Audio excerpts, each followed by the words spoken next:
నమస్తే, welcome to metro ఉదయం news.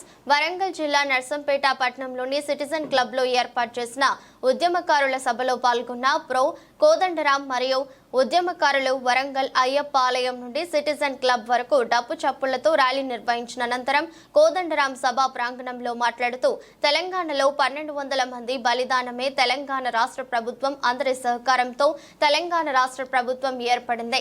సకల జనుల సమ్మె దీక్షా శిబిరాలు ప్రత్యేకంగా ఉమ్మడి వరంగల్ జిల్లాలో ప్రత్యేకత ఉంది. కోట్లాడి తెచ్చుకున్న తెలంగాణలో అందరికీ న్యాయం జరుగుతోంది. జర్నలిస్టులకు ఇండ్లు ఇళ్ల స్థలాలు ఇచ్చే వరకు నేను పోరాడుతా. ఉద్యమకారులకు ఇంటి స్థలం ఇప్పించిన సమస్యలపై పోరాడుతా.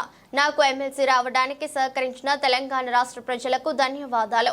ఈ కార్యక్రమంలో professor Venkata Narayana, doctor V Rama, Ambati Srinivas, Javed మరియు ఉద్యమకారులు పాల్గొన్నారు.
తెలంగాణ రాష్ట్రంలో ఒకటి మాత్రమే మరి ఉన్నది. దానికి అన్ని రకాల ప్రజలు ఆదరణ ఉండడం వల్లనే రాష్ట్ర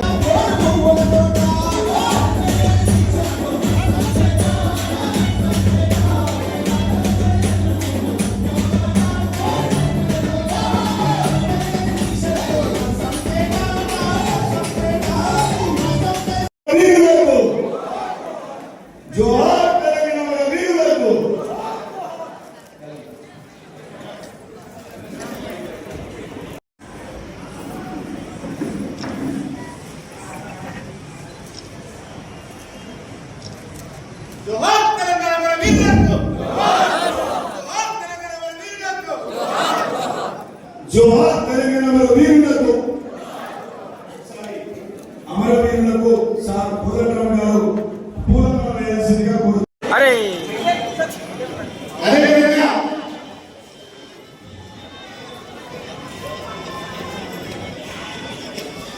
జోహార్ తెలంగాణ వీరులకు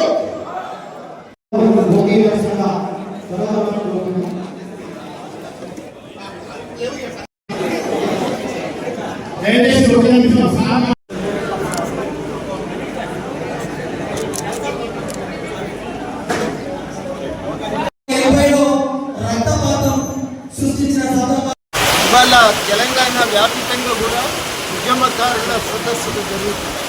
ఇది ఒక మంచి పరిణామం. గతంలో ఉన్న ప్రభుత్వాలేమో ఎక్కడ కనీసం చరిత్రను గుర్తు చేసుకునే అవకాశం ఇవ్వలేదు. కనీసం ఒక ప్రయత్నం చేసి ఆనాటి ఘట్టాలను స్మరించుకుంటామంటే గృహ నిర్బంధాలు చేసిన ఉద్దేశం పెట్టేది, కానీ న్యాయం కనీసం ఆ ఉద్యమ చరిత్రను గుర్తు చేసుకునే ప్రయత్నాన్ని కూడా మనం అంగీకరించలేదు, అనుమతించలేదు. ఇవాళ ఈ జరుగుతున్నటువంటి ఈ సభలతోని మనకు మనకు ప్రయోజనం ఏంటంటే మొత్తం మీద అయితే ఇవాళ తెలంగాణ అనేది ఒక వ్యక్తి వల్లని ఏర్పడిందని చరిత్ర తప్పుడు ప్రచారానికి తెరబడింది. ఇవాళ తెలంగాణ అనేది అందరి పోరాటాల వల్ల ఏర్పడింది. ప్రతి ఒక్కరి పాత్ర దీంట్లో చాలా కీలకమనే ఒక విషయం ఇవాళ బలంగా రికార్డు అవుతుంది. ఇది సమిష్టి పోరాటాల ఫలితంగా త్యాగాలపూర్వకంగా ఏర్పడిందనే విషయం అట్లాగే ఉద్యమకారులు చాలా త్యాగాలు చేసిన క్రమంలో చాలా కుటుంబాలు సృష్టించారు. ఎంతో కొంత అందరి మీద కోరుకునేది మొట్టమొదటి గుర్తింపు, రెండవది కొంత ఆర్థిక సహాయం. ఈ గుర్తింపును ప్రభుత్వం యొక్క ఇచ్చి వాళ్ళకు కొంత పింఛను అమరవీర కుటుంబాలకు పింఛను ఇస్తామని కాంగ్రెస్ పార్టీ హామీ ఉంది. అదేవిధంగా 250 గంధాలు కూడా అవి అందజేయగలిగితే ఇక కొంత ఊరటగా ఉంటుందనేది అందరికీ కూడా అభిప్రాయం. కాబట్టి గుర్తింపు ఈ సహాయము రెండింటి కోసం కూడా అందరూ చాలా అది త్వరలోనే అమలవుతుందని ఆశిస్తూ, అదేవిధంగా ఈ చరిత్రను రికార్డ్ చేయవలసింది. ఒక తప్పుడు చరిత్ర, తప్పుడు ఒక వక్రీకరణ అనేది జరిగింది. ఇవాళ చరిత్రను రికార్డ్ చేయాలి. దానికోసం చరిత్రకారులతో కమిటీ వేసి, ఒక నిపుణులతో కమిటీ వేసి వాళ్ళ ద్వారా ఈ చరిత్రను రికార్డ్ చేయడానికి కోరుకోవాలని నేను ప్రభుత్వాన్ని విజ్ఞప్తి చేస్తాను. ఇది కనుక పరిపూర్తి చేయగలిగితే చరిత్రను మనం సరి అయినటువంటి పద్ధతితో రికార్డ్ చేయడానికి అవకాశం కలుగుతుంది. త్యాగాలకు తెలంగాణ భవిష్యత్తు నిర్మాణంలో మరి ఉద్యమకారులు కూడా తోడ్పాటున్నటువంటి మాతృత్వం భావించాలని ఈ సందర్భంగా నేను చెప్పగలను.